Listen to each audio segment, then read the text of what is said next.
Welcome to the stream. Welcome to the mind and body connection stream. That's really important topic because everybody, doesn't matter what kind of level you are, you 100% related to that. Everybody had good days, everybody had bad days, average days, and still everything is related how you think and how you feel in your body. And that's what we're gonna discuss in today's stream. So the first thing what I want to talk about is what means body, mind and body connection, what means overthinking, and what means to be totally natural without too much thinking at all. So let me put the camera.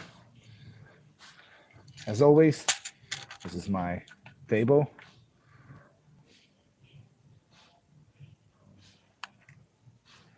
Okay. I'm gonna, just 1 second. Okay. So mind and body connection means that, let's say you think about important things. This is where the mind is important. For example,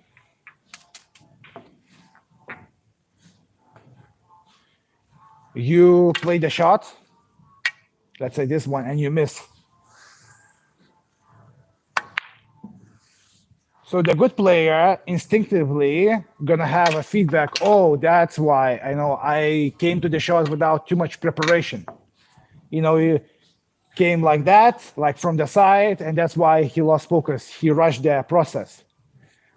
So this is a good thinking because it allows you to get into the shot, stay to the shot for 1-2 seconds longer. Aim.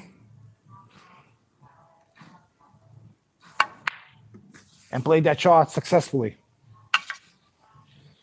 Bad thinking or overthinking means like, is it my leg correct? Am I aiming good or bad? I mean, you are guessing. So guessing means overthinking. You have a very cloudy mind. That's already bad. So when you come to the shot and you have such a thinking, oh my God, am I standing on the correct line?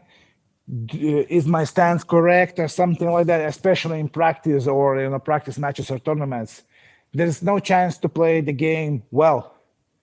Doesn't matter how good you are or you're a beginner or advanced player, doesn't matter. In the game, the best thinking happens when, okay, I see the target, I'm putting the red ball there, making position right here.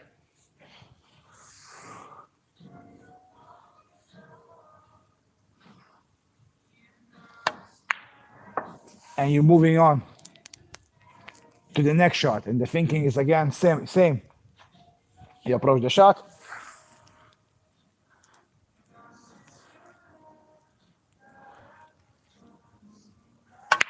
And you play the shot. So that's a good thinking. If you feel that you are a little bit too rigid, then just tell yourself, be smooth. Play smooth.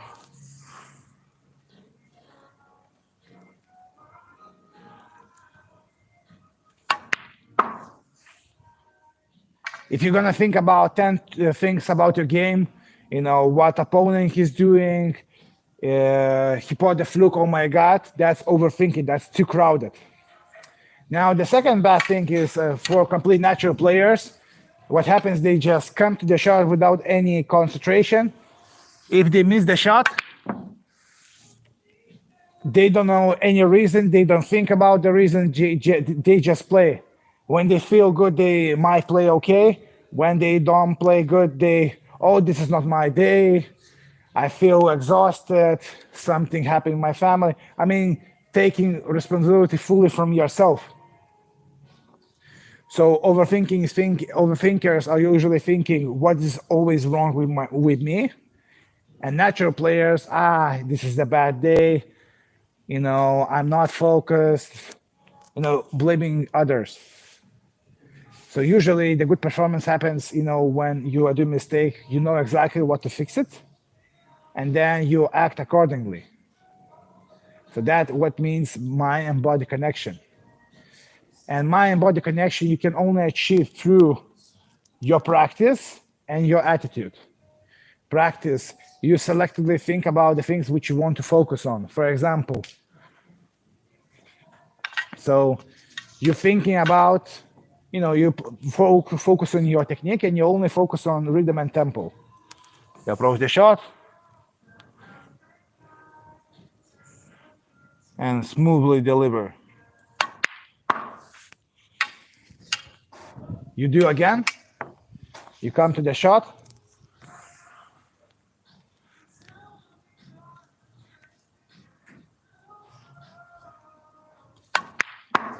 and for the half an hour you have a selective selection of thinking, and next half an hour you're thinking about your backswing only.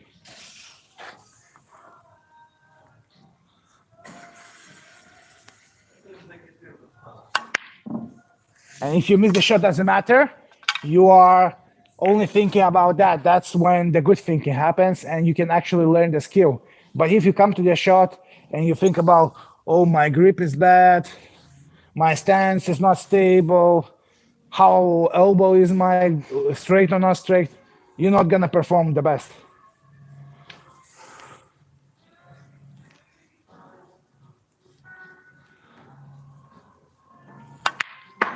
Sometimes what people do is just like explain you, sometimes people, when they're so confused in their heads, they approach the shot, don't do any feathers. And sometimes they do, for example, 10 feathers. I mean, that's inconsistent, that's not good. You cannot be a top performer doing that. You have to selectively think about the things which you actually want to improve, work by yourself without playing in tournaments. And when you play, you just think about things which you control. Is your concentration. You can say positive words for yourself, come on, focus, play smooth, something abstract, not specific. Because if you're gonna try to be specific, what kind of degree I have to hold my, shoulder, my elbow, what is my dominant eye, that's a crowded overthinker's mind, and you're never gonna play your best.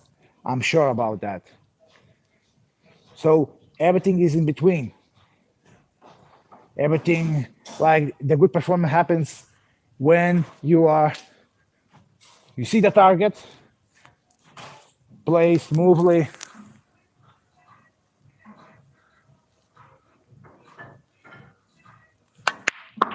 and you play. Something like that. Okay, guys, what kind of questions you have? Hi, looking forward for the live session. Yes, that's good that you're looking. And also, commented, that's my case. Yes, that's analysis paralysis case. Very smart people from their profession, IT guys, engineering guys, try to play the snooker like they work on the technical issue, like on computer, because that is like, what is the problem and what is the solution? And when there is so many problems, players start to think about 10 things at one time. That's not gonna be a workable thing, because the game is still a sport, and you need not only your thinking going well, but your instincts, like how you feel your body, how fluid you are.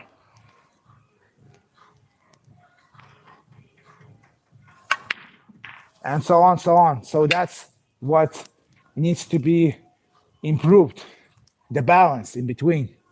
When you practice, certain times you need to think more, certain times you just have to let go and just play your natural game. But it's everything switching in and off. It's like some players, I don't care about anything, and they play well, and then they try to copy next day, and then their performance drop again because they are completely loose. They not aware about what they are doing. And when you are not aware what you're doing, sooner or later, you're gonna do a mistake.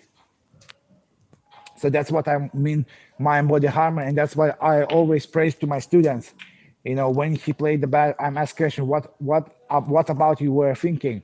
Oh, that's a bad table. I'm not confident about that. That's my case, for example, and that is on certain people.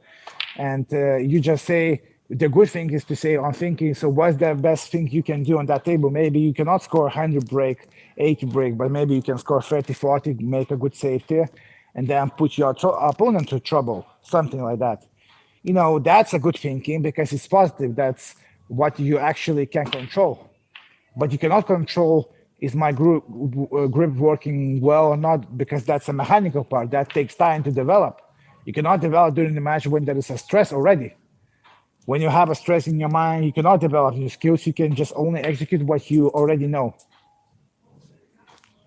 During tournament play, stressful, you can only execute your best potential on that moment, what you know, but what you are doing something new, you cannot execute. And that's the biggest mistake any level can do. Trying to work on your technique when there is like 2-3 days before tournament. I was guilty on that. Everybody was guilty on that.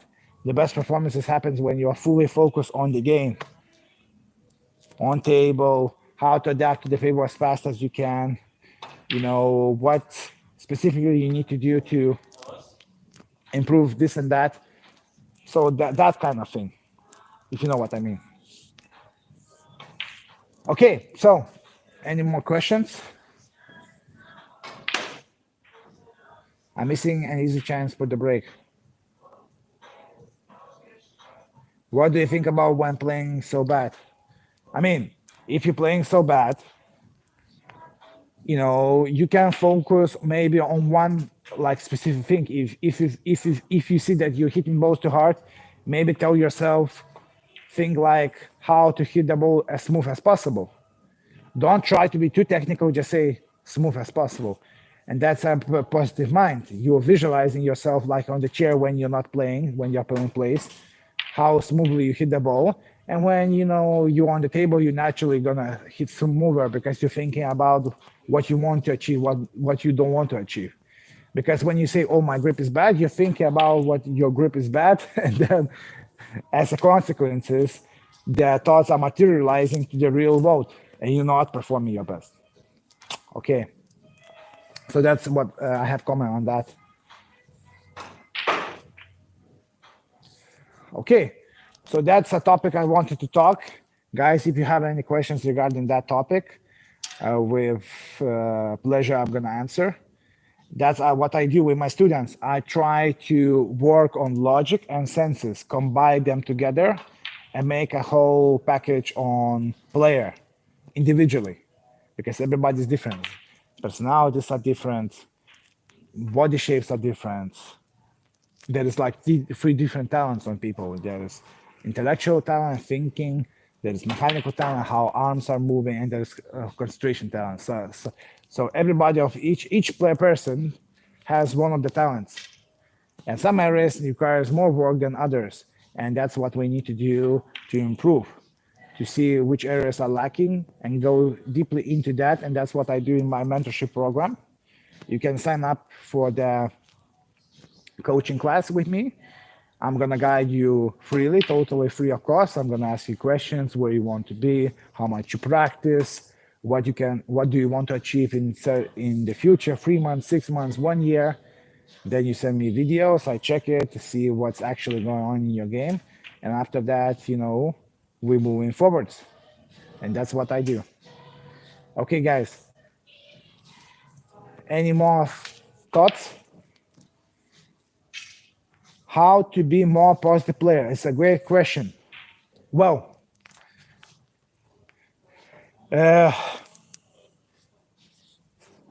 okay. It's a good question because there is a deep answer on that. How to be more positive.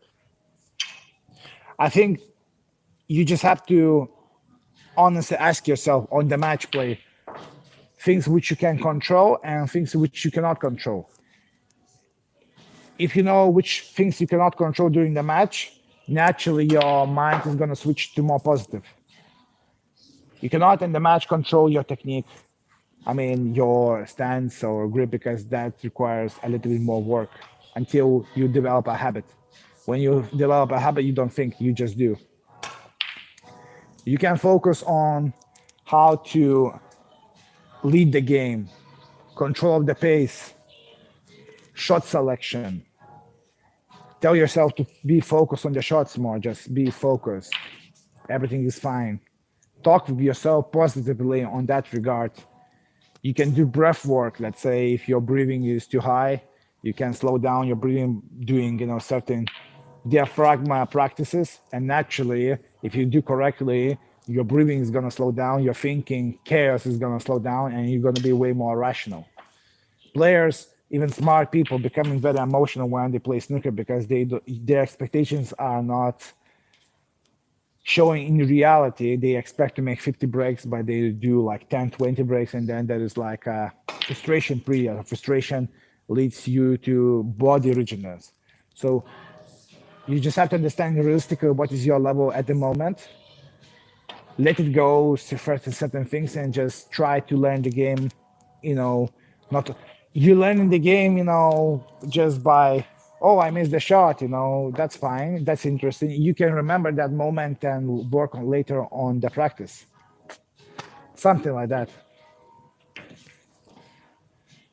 Okay, few wonderful questions. That's a very interesting stream. So yes, guys, just let me know what you think about other topics, what kind of topics you want to see in the next streams. Next week I'm gonna go away, so I'm not gonna make a live stream, but on upcoming weeks, 2 weeks after, I'm gonna make it stream. So just let me know some ideas what you would like to see. And again, if you're interested in coaching to improve your game, there is a link for 20 minutes free coaching call.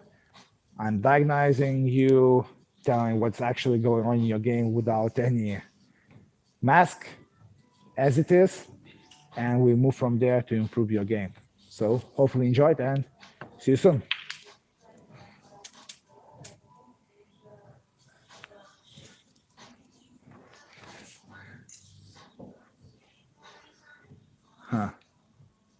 Just one second.